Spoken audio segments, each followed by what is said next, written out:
और यूपी सरकार 7,442 मदरसों की जांच कराने जा रही है। ये सभी मदरसे आधुनिकीकरण योजना का लाभ ले रहे हैं। अमरोहा, कुशीनगर और गोंडा में कागजों में चल रहे फर्जी मदरसों की शिकायत मिलने के बाद सरकार ने यह फैसला किया है।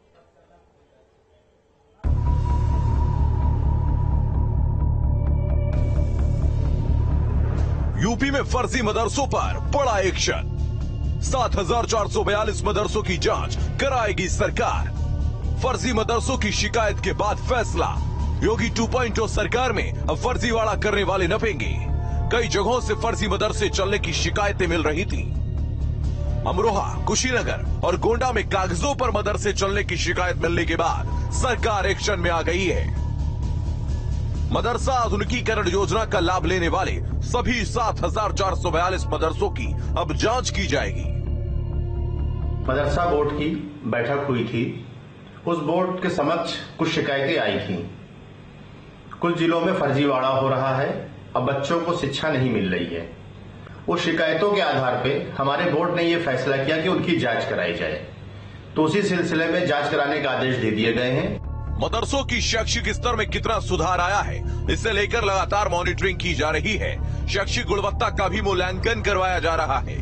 केंद्र सरकार के मदरसा आधुनिकीकरण योजना के तहत मुस्लिम बच्चों को आधुनिक शिक्षा के लिए अनुदान दिया जाता है, लेकिन अनुदान के लिए फर्जीवाड़े का मामला सामने आने के बाद सरकार एक्शन में है। जो पैसा माननीय प्रधानमंत्री जी, माननीय मुख्यमंत्री दे रहे हैं मुसलमान के बच्चों के भविष्य के लिए, वो उनके भविष्य को बनाने के लिए दिया जा रहा है कि उनका भविष्य बने। माननीय प्रधानमंत्री जी का सपना है कि एक हाथ में कुरान शरीफ हो और एक हाथ में लैपटॉप हो।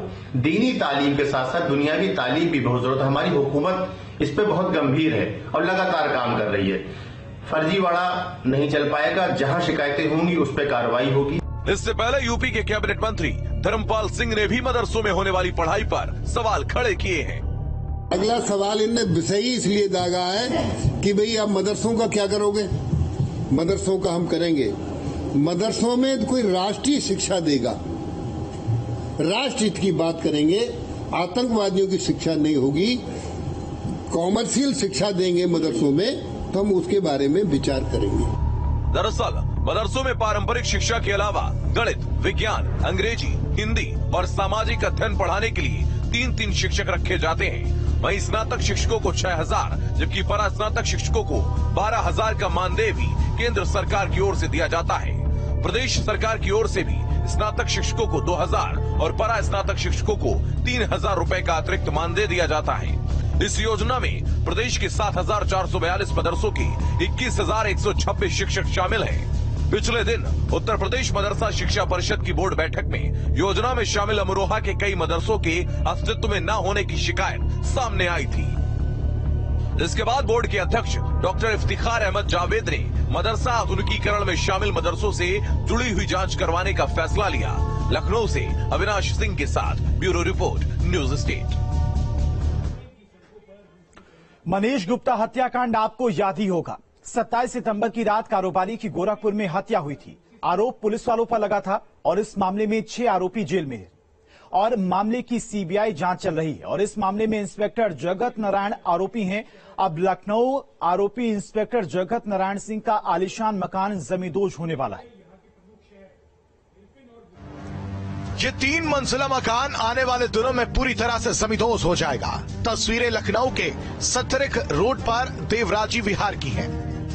एडीए ने ये कार्रवाई की है पुलिस के लोगों की मौजूदगी में। तो ये देखिए 3 मंजिला आवास है जिसे ढाने की कार्रवाई की जा रही है कि अगली कार्रवाई जो है नेक्स्ट डे होगी। तो जगत नारायण मेन एक्यूज थे।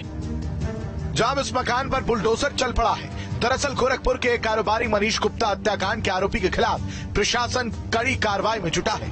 आरोपी इंस्पेक्टर जगत नारायण सिंह का 3 मंजिला घर गिराने में बुलडोजर लगा हुआ है।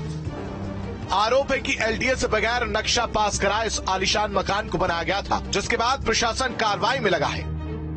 ये बिल्डिंग बिना नक्शे की बनाई गई थी। इसका नक्शा कोई पास नहीं